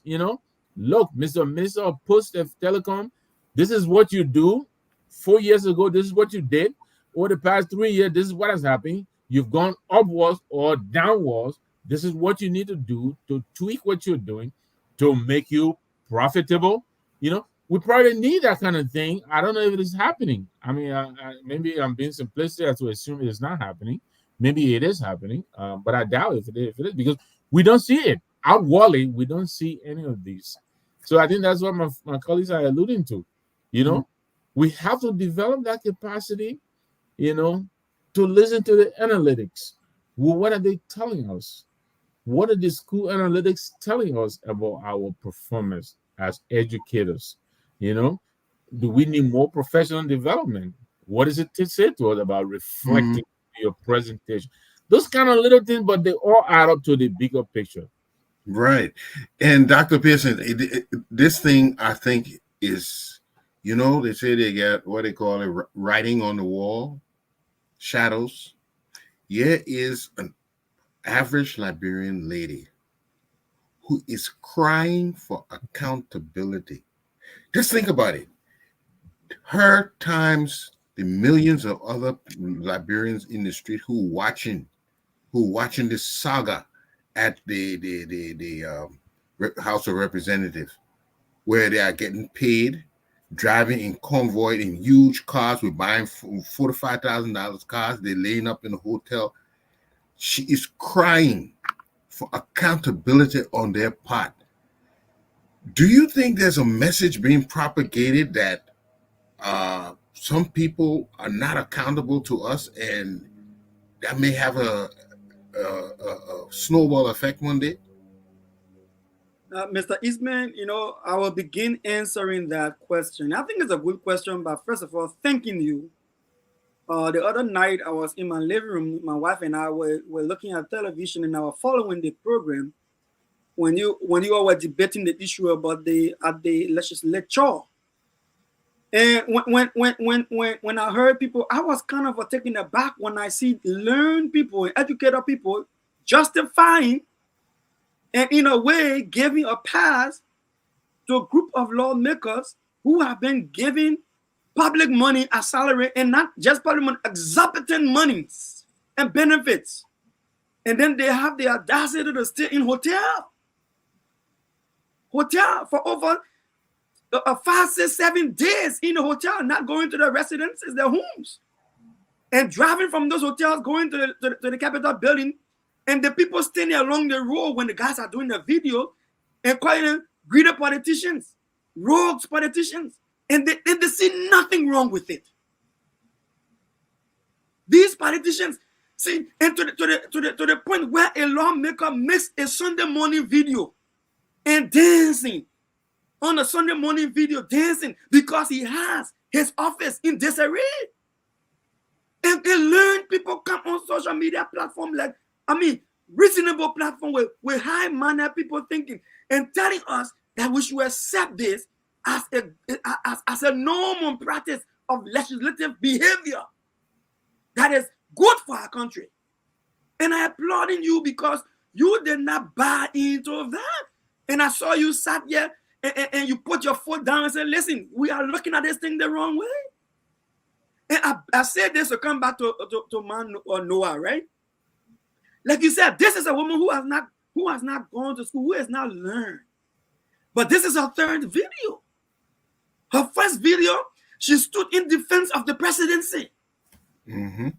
Her second video, if you saw her second video, she came up to tell the executive branch of government officials, the ministers and things, that they were doing wrong. They were corrupt. And that they were corrupting the system and making President Boakai to look ugly. And I remember her very clearly. She said, and when the puppet come back, I want the puppet to start firing y'all. And I guess that's what he's doing right now. And then just the other day, she said, why are you people embarrassing me like this? No, she is not a sycophant. She is not disingenuous. So she shows to me that she can support an administration, but at the same time critique it objectively. But our so-called learned people come and sit on platforms or sit in the offices and sit on social media platforms and try to justify unconstitutional behaviors that are outside of the rule of law. And they will go as far as insulting some of us, Mr. Eastman. When you critique the government, they insult you and they call you names. But then down the line, when the machines, yellow machine gets stuck in the barracks and the airfield that are even manning those machines for somebody long-time friend, and it is not Liberia's property, they are not getting paid. And they're writing a letter from the back door and saying, the airfield has been abandoned and we are going into hardship. And they cannot come back to say, you guys were right about the yellow machines. You guys was right about the asset declaration team. You guys was right about these things. But they still come back to us and tell us we are still wrong by telling the legislature, you cannot be staying in hotel and not doing the people's job. When the very $45,000 car you're driving from the hotel to the House of Representatives and you go in the joint chamber, which is not your official setting place, that it is wrong. It takes an uneducated woman to tell him that, crying. I close by saying this, Mr. Eastman.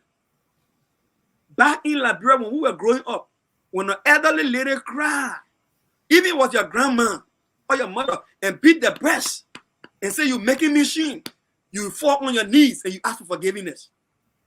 Because in our culture, it is a swear. Yeah, I don't see where we're going. This is crazy. But I think man Nowai, she showed me that she's objective and let her keep her advocacy. The pressure is on her because she's the president frontline general. Yeah, Dr. Dugley. Yeah, our Oma is crying for the type of behavior our representatives are exemplifying. Those just what Dr. Pearson was saying. When our Oma then cry like that, it's a bad sign. It's a bad sign. How can we be so irresponsible to our own people? We were talking about attitudes now. What characterizes that kind of attitude? I saw that clip myself, and the clip, it was so moving. It was so moving. I don't know anyone who can see that clip and they don't get emotional. For someone who is not lettered, for someone who is not actively engaged, but she can just see things. She can feel things. She can. And I'm not even saying it in a way where you can evaluate things because you've learned about them. You are educated. You can. No, this is a feel. She sees it and she feels it, and you can see that the emotion she expresses in her cry, it's just so raw that you can't miss it. No matter how dumb you are, you just can't miss it. And this is somebody, and what you see there, this is just a sample of what is out there. And unfortunately, our leaders don't see it, or they choose not to see it. But what you saw there is genuine, is real, and is an accurate representation of what is out there. The dissatisfaction, the way people are not getting what they deserve. And so in her own way, that's how she expresses her frustration, her anger, her anguish. This is how she does. This is what she knows. And like I said, anyone can relate to her almost immediately, because those emotions are real.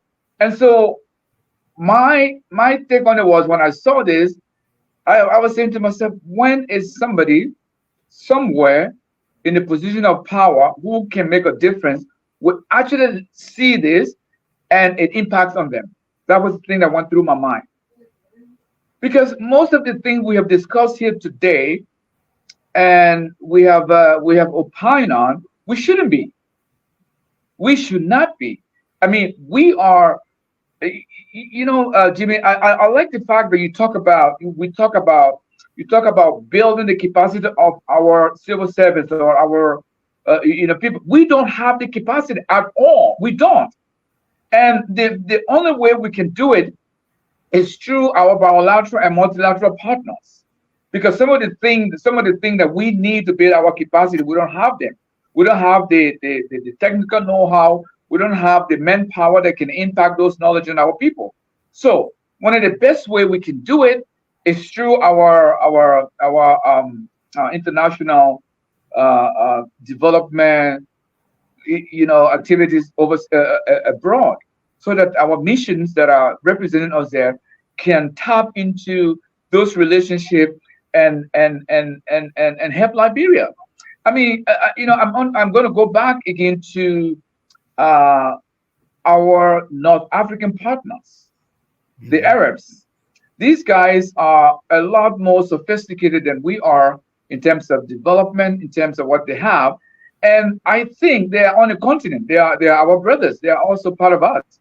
Mm-hmm. So they have a lot that they can offer us, in terms of capacity building in lots of areas, and it will cost a lot less than if we go to the United States or we go to Europe, and even within the framework of the African Union, there are a lot that can be done there.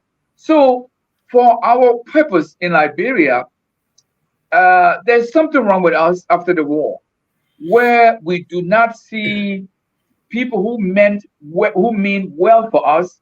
We see them as people that we shouldn't be supporting, or people that we shouldn't be elected. Instead, we are electing all the wrong guys all the time, and it's almost like we have got this collective trauma that we have not healed from. And we keep repeating the same thing over and over and over. These guys go to the house to enrich themselves.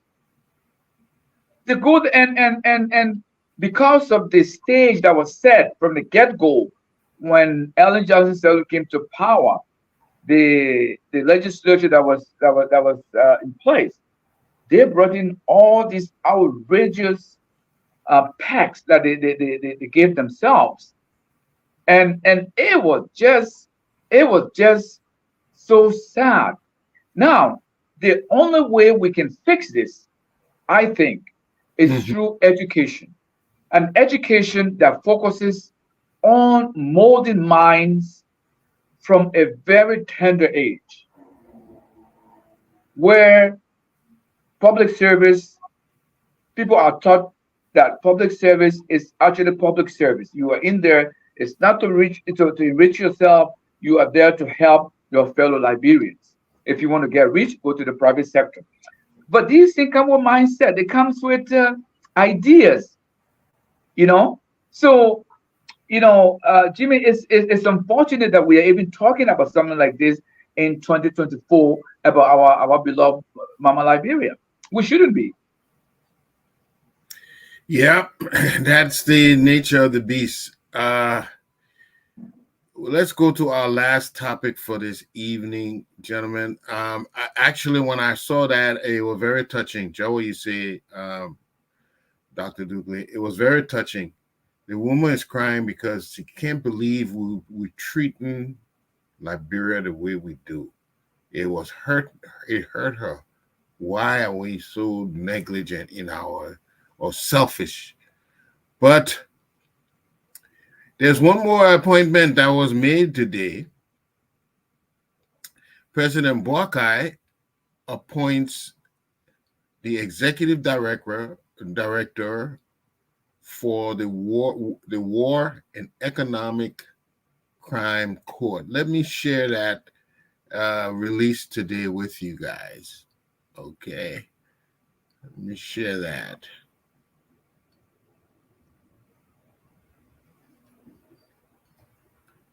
Okay. Let me see if I can make it any bigger. I hope so. Okay, so here it is. For immediate release, Friday, November 1st, 2024. The Executive Mansion, Monrovia. President Joseph Newman Boakai, Sr., has named Councillor Jala A. Babu as Executive Director of the Office of War and Economic Crimes Court with immediate effect. This appointment follows the recommendation of the search committee, which identified Councillor Babu as the ideal candidate due to his extensive experience and qualifications. Councillor Babu's distinguished career includes roles as the head of the Law Reform Commission and as Dean of the Louis Arthur Graham School of Law at the University of Liberia, among other notable positions. The President has expressed full confidence in Councillor Babu, that Councillor Babu will carry out this vital role with unwavering dedication, a commitment to justice, and loyalty to the state as he looks forward to the significant contributions the new executive director will bring to the Office of War and Economic Crime Court in pursuit of justice for Liberia. President Boakai calls on Councillor Babu to continue to demonstrate diligence, commitment, integrity, professionalism, and loyalty in service to country. So, if you recall, the first appointee was relieved kind of arbitrarily.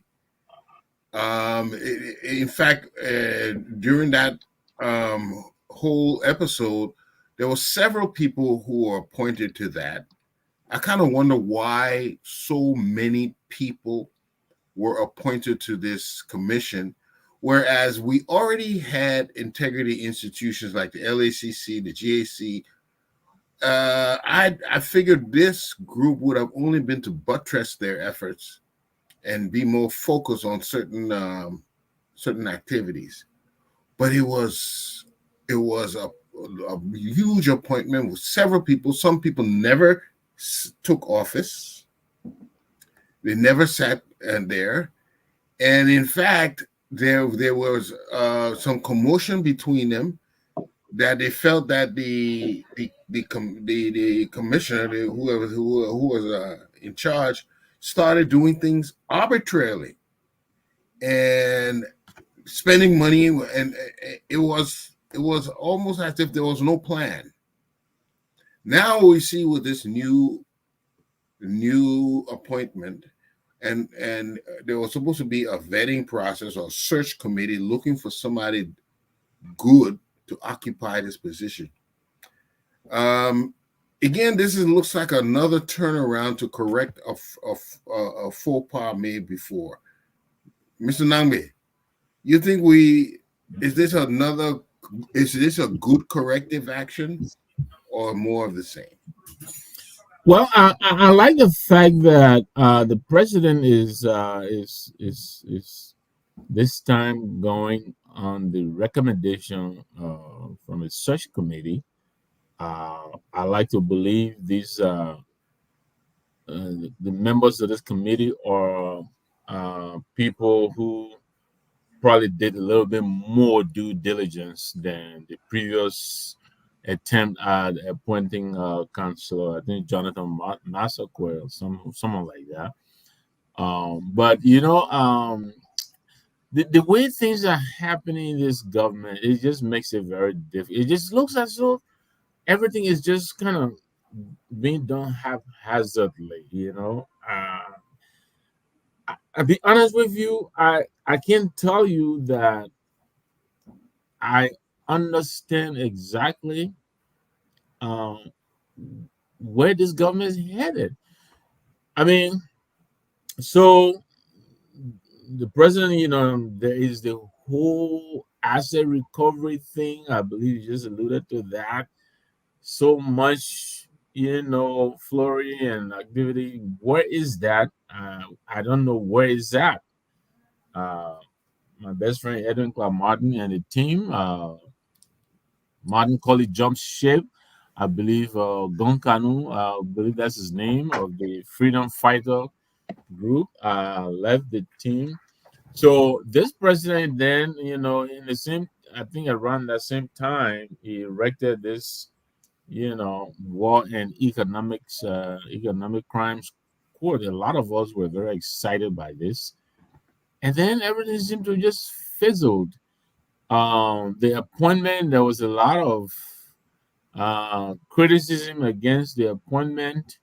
I know my friend Massa Washington and others made it very clear that they thought the pig was the wrong pig, and then that was capped off by the Independence Day orator. She told the president that she thought he was the wrong pig. Mm-hmm. And so I'm not sure if this led to the recalibration, but I'm happy that this time it seems to be proceeding more appropriately than the previous attempt, and therefore by that I am I am heartened by the way it is being rewritten. Hopefully, this time we're off to a better start. I don't know Councilor Babu very well. I met him once or twice. My friend Ibali was turning over that the dean position. I believe he is the immediate past successor, if I'm not mistaken. But at that, handing over, onboarding ceremony, I think that was my first time meeting him in person. He was there. A very nice program, nice looking young man. I think he served pretty well, I believe, even though there was some disagreement with some Councilor Bala with him and her about some grades or something at the university at the his other grand school of law. But I hope he is a very capable person, and again, because I think he was recommended by a search committee, which I believe is made. I don't know the members of the search committee, but usually these are people with extreme integrity and expertise the business. So I'm hopeful that this time we're off to a much better start than the previous attempt.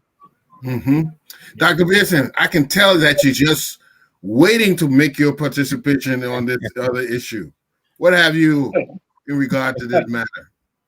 Well, Mr. Eastman, I'm sure you know that the issue about this war and economic crimes code is dear to my heart, considering my own relationship to the Liberian Civil War. And also, I think you were very aware of my staunch rebuttal to President Boakai's initial appointment.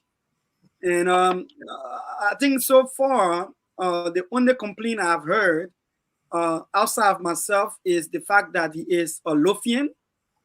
And, I think FOL has run that couple of times to create awareness to President Boakai and his advisors that the Boakai administration is trending to a very strong ethnic dominance within our governance system, which of course you all referenced, and I think I was the first to mention how that impacted the Samuel Doe administration, and how that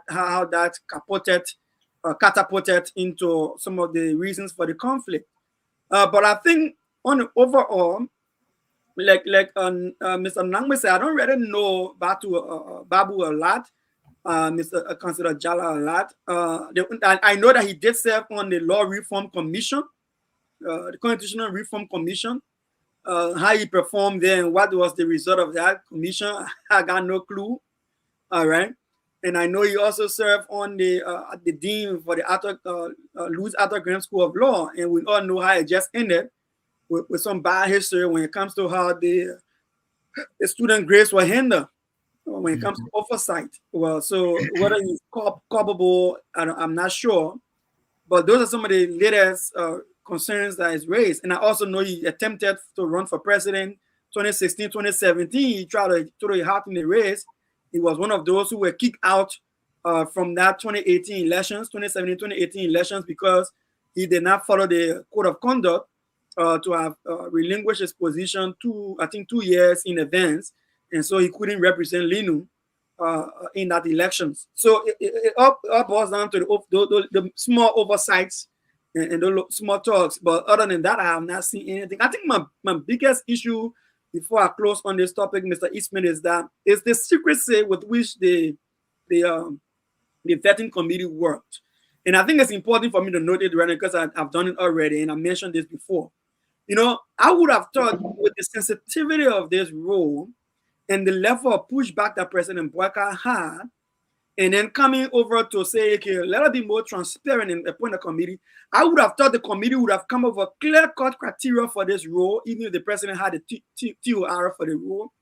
I would have thought they would have made a public announcement in the local newspaper, international newspaper, and different platforms of the different criteria and application time frame. And I thought they would have had the opportunity to publish the names of the applicants, people who are interested in this role. And then they would have gotten a feel from the public as to, what does names mean for them. And then that would have aided them in a vetting process. And then they would have submitted a final choice to the president. But no, everything was done very quietly, very secretive, so to speak. The last time I think it ever came to public glare, and I must say on this show tonight for those who are listening, the last time this came up, we heard in the newspaper they said, "Oh, The Verdier brothers were interested, and Mr. Nangwe mentioned our sister, the human rights advocate, who was interested in this role and stuff like that. And when some of these people were contacted, if they were up for interview with this vetting committee, somebody said that they never even heard about any job interview, right? So now Verdier then was saying, no, we have not even heard. So whether the Verdier brothers, participated or not, who saw the job advertisement in the public, I didn't see it. If any of you see it, please correct me. Now the president just put up a name out there. Now it is left to us now to see who may have, problem with this. And it could be people who interested in the role, but they didn't get to apply because information was not available to them. Or it might be the public who will say, listen, we never heard anything from you guys, and we just see this need. And so we're not part of the process. I think we should be careful. And like Mr. Nangwe said, listen, we shouldn't do things half-heartedly. We want to be professional about things, let's be professional. But like I said earlier, people got shot at retention span. They get short attention span. You get somebody 25-page document to read, like, better find a time, man, I get time to read that paper, man. Just tell me what the paper say. and end over with it. But that's LRB. That's how we find ourselves. Dr. Dukley, Let's do it, LIB. Yeah, one thing I've noticed, and this thing hurts me a lot, because we here now in isolation. Whenever you're trying to do something, even if it's just voluntary, people always think you're trying to get something.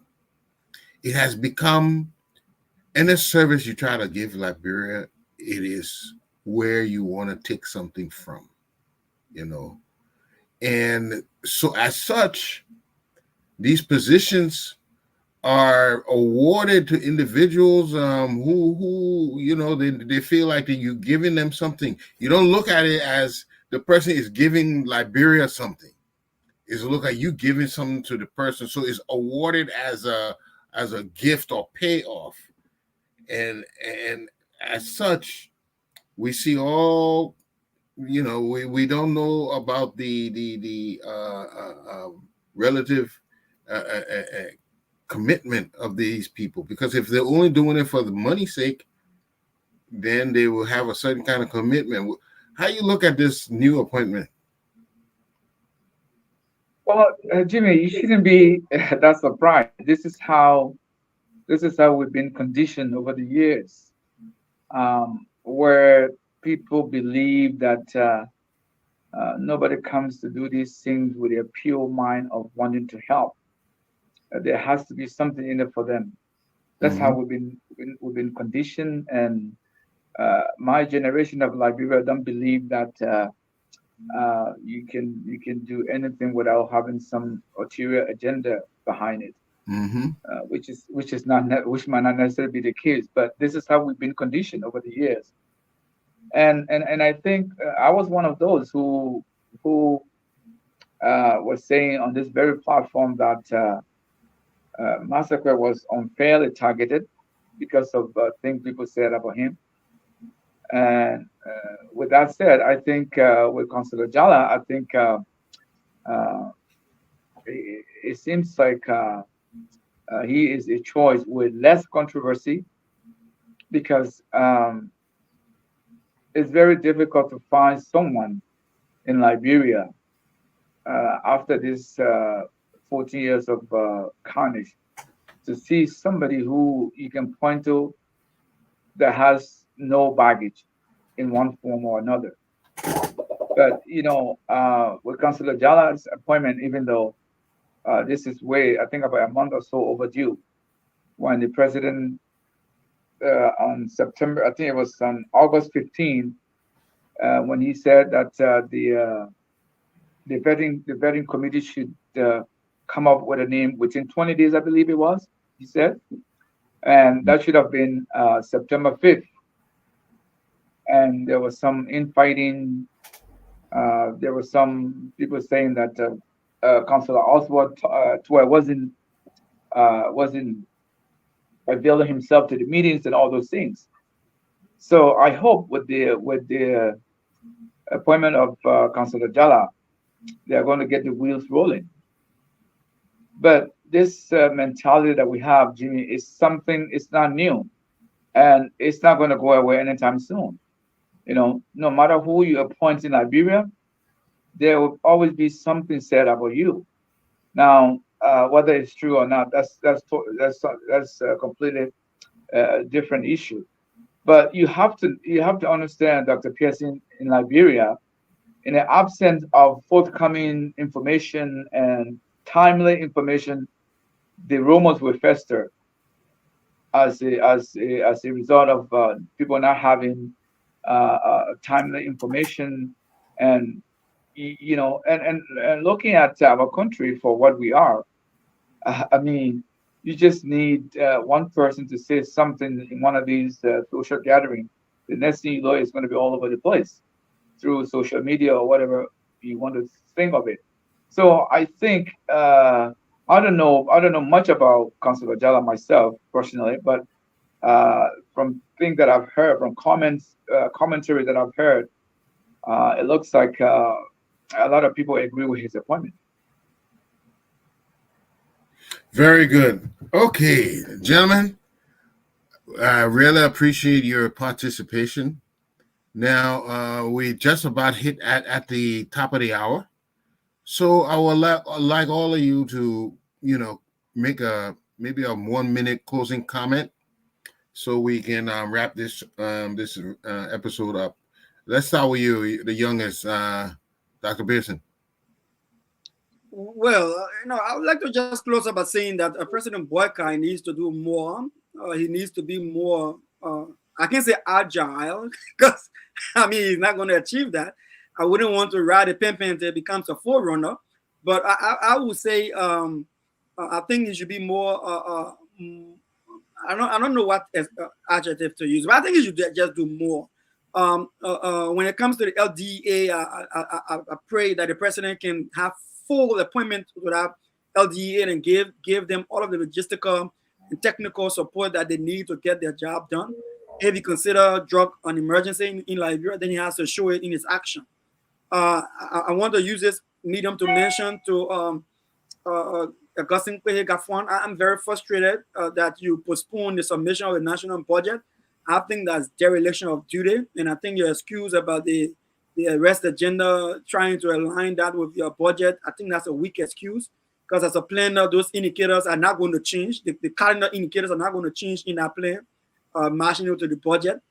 And I think you just delay our budget, and it's going to hurt us in the planning process. We're going to have a rush budget situation again, and then tomorrow we're going to hear you guys coming back to us and say you want to recast. And at the end of the day, the guys will not get what they need to get done properly in our budget. And then finally, man, Noah, sorry, man, you put yourself in front there, and now you gotta take the boat up for the president. But unfortunately, please don't get a heart attack if you manage to see this video. Please don't give us a heart attack. Politicians will be politicians, man, Noah. They are not listening to you. They will not listen. It is all about the money they can get put in their pocket. It is not about the Liberian people. But thank you for your advocacy anyway. Thank you very much, Mr. Nambe. Thank you very much, Jimmy, and thank you also, Duke and Dr. Pearson. I think we had a very great conversation tonight. I hope we've helped one way or the other to bring some clarity to all the confusion, that's happening back in Liberia. Yes, we all started with the LDEA, and I agree with Dr. Pearson. I think we finally putting in place the head of the DEA. Why it is a good move, but I think it's not sufficient. They need to be given the necessary support to do an effective job. The officer in charge made it very clear, even prior to that. A.B. Kroma made it very clear that the amount that was put in the budget, if I'm not mistaken, I think it was less than $1 million or something like that. But anyway, the amount that was being put in the budget was too small. So it looks like all along, since this government came in, there have been calls to increase the support because the problem of drugs is a real problem. There are real life consequences that are on display every day in the streets of Liberia. And so I'll urge the government, the president, to do the best they can to increase the support to make that agency as it is supposed to be.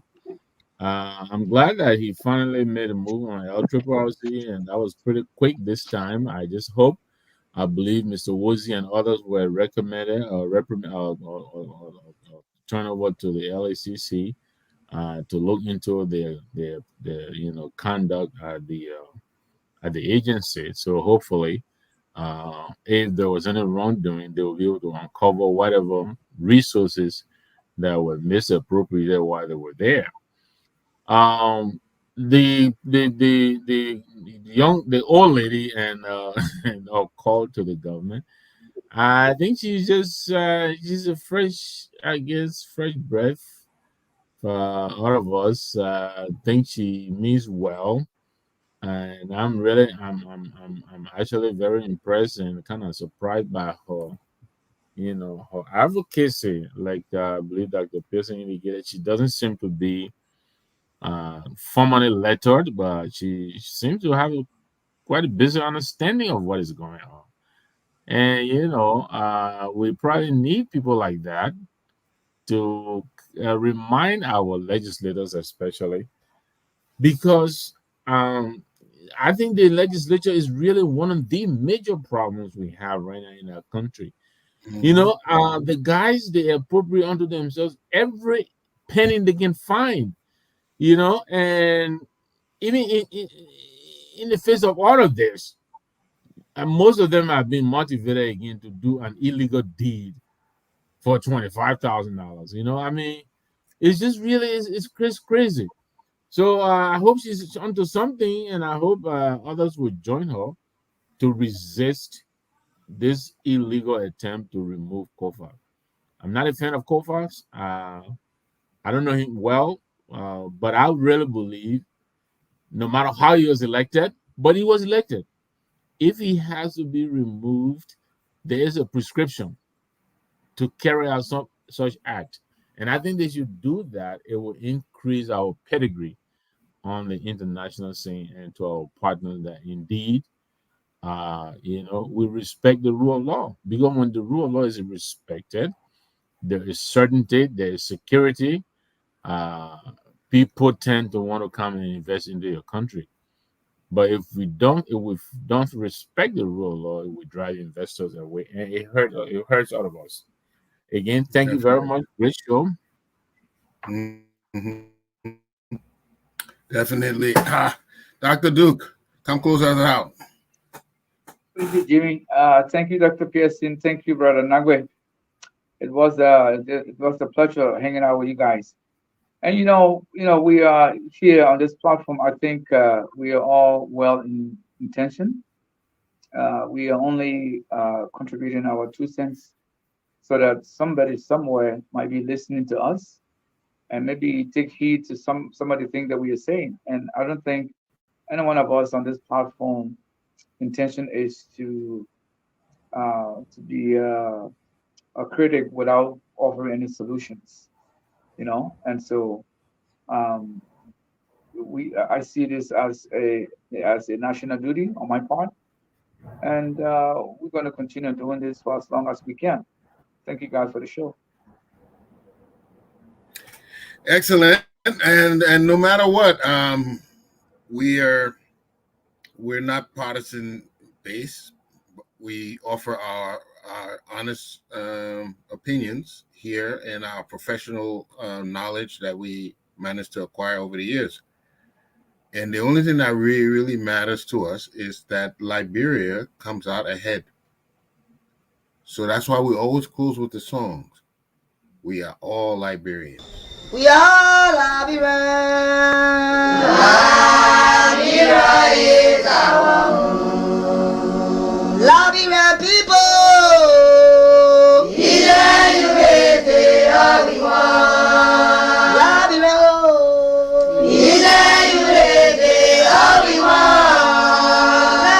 Liberia.